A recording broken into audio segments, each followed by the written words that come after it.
रेपिस्टिस you की performance शुरू होने लगी है। जितने भी परफॉर्मर्स हैं वो प्लीज आगे आ जाएं।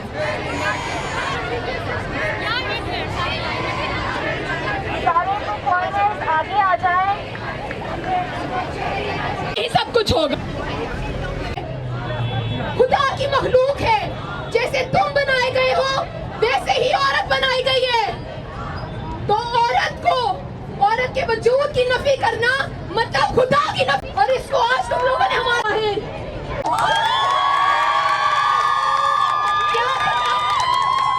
क्या पता किराए पे महरम दे दो, शायद वो महरम लेकर आए। सब तेरी वो हमारा तहफ़्फ़ुज़ नहीं कर सकते। क्यों वजह बताएं।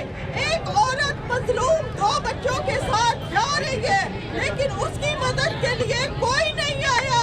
हालांकि पुलिस वालों को फोन किया, सबको उसने इत्तला दी कि मेरी गाड़ी खराब हो, लेकिन कोई वहां नहीं पहुंचा। क्यों वजह बताएं।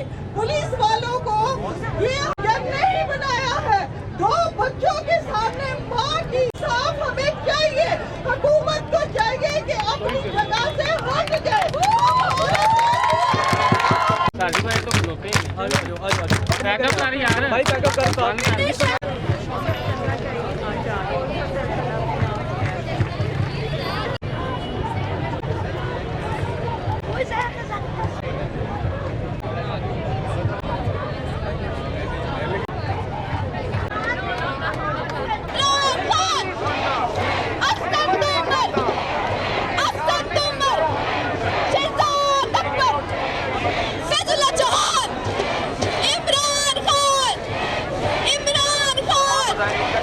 मेरा ताल्लुक़ किसी एनजीओ से नहीं है, मेरा ताल्लुक़ किसी यहाँ पर पॉलिटिकल पार्टी से नहीं है। मैं एक पाकिस्तान की आम शहरी हूँ और मैं पाकिस्तान नेशनल फुटबॉल टीम की जो है वो नेशनल कोच हूँ। मैं उस हवाले से, उन बच्चियों के हवाले से निकली हूँ जो अपने ट्रेनिंग कैंप्स करती हैं और उन मेल कोचेज़ के साथ करती हैं, और उन्हें भी प्रोटेक्शन चाहिए। और वह जब रात को अपने ट्रेनिंग कैंप से घरों को वापस जाती हैं, क्या ये सोसाइटी हमारी उन बच्चियों को प्रोटेक्शन प्रोवाइड कर सकती है कि जब वो रात को अपने घरों में वापस जाएँ?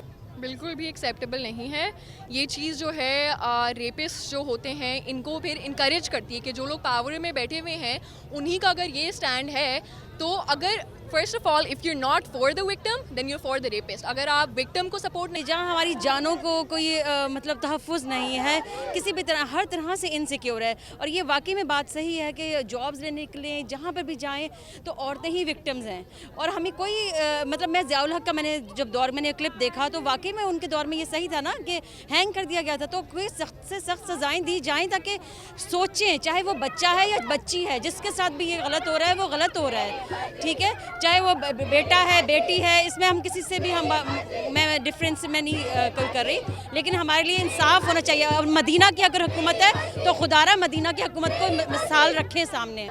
जो सीसीपीओ है उनका बयान देख के एक औरत वो सुन के उस तरह की बात बहुत ज़्यादा गुस्सा आया सारी औरतों में। क्योंकि आप किसके पास जाते हो? आप अपनी हुकूमत के पास जाते हो प्रोटेक्शन देखने के लिए, आप पुलिस के पास जाते हो प्रोटेक्शन देखने के लिए। जब आपकी पुलिस ही आपको ये कहेगी कि आप अपने घर से नहीं निकलो, आप 12:30 बजे के बाद नहीं निकलो, तो आप किसके पास जाओ?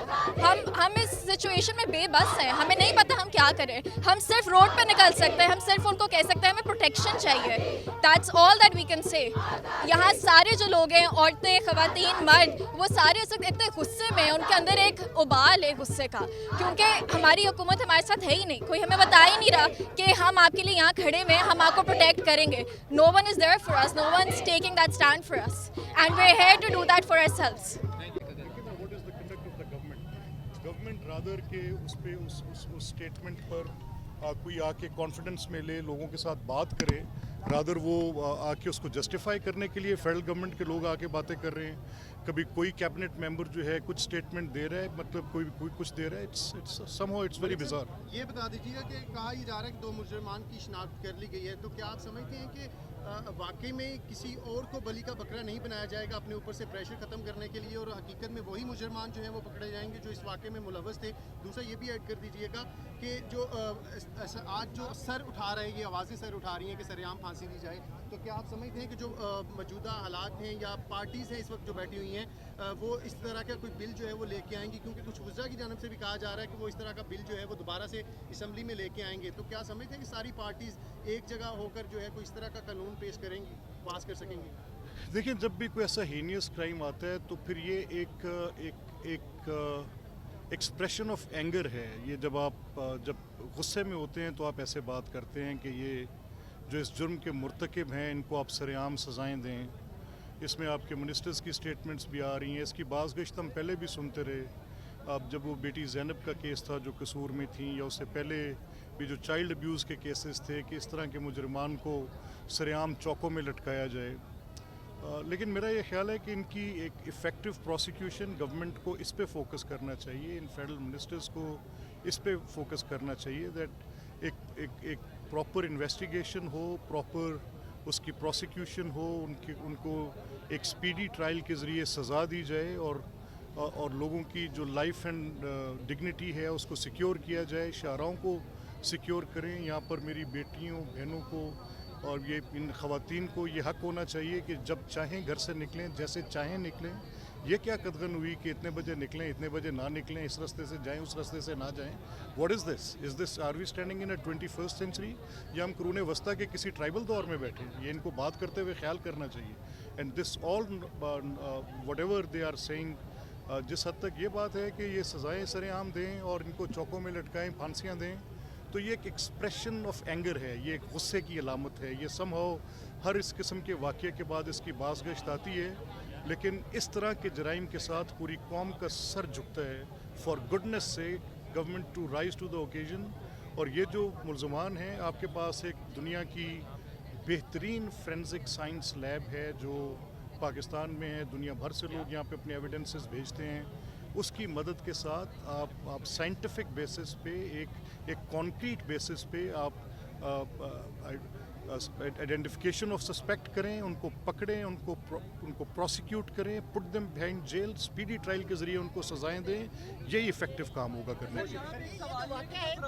वो कहते हैं कि हमारे पास इतने वसाइल नहीं है, पुलिस कहती है हमारे पास जदीद टेक्नोलॉजी नहीं है। अगर पुलिस मुकाबले में मार दिया जाए तो जुडिशल ट्रायल चलता है और उसके बाद अगर उनको सजाएं दी जाए, अदालतों में भेजा जाए, तो सबूत ना होने की बुनियाद पर उनको आज़ाद कर दिया जाता है। इसकी ताज़ा मिसाल हमारे पास 2-3 दिन पहले आई थी, जो वार्डन को सरेआम कचल कुचल दिया गया था। उसके पास सबूत भी मौजूद थे, CCTV कैमरे ने वो तमाम रिकॉर्डिंग जो है रिकॉर्ड की थी, लेकिन अदालत ने कहा कि अदम सबूत होने की बिना पर हम उनको रिहा करते हैं। देखिए, ये सर अभी की FIR भी अगर देखेंगे तो उसमें भी काफ़ी, और सर इसके साथ ये केस अदालत में जाना एक ये तो वाकया है ना, वाकये को छोड़े सोसाइटी में क्या हो गया है, वो क्या मामला है कि ऐसे वाकयात क्यों हो रहे हैं इस सोसाइटी में? घुटन जो है, उस घुटन का सबब क्या है, बुनियाद क्या है?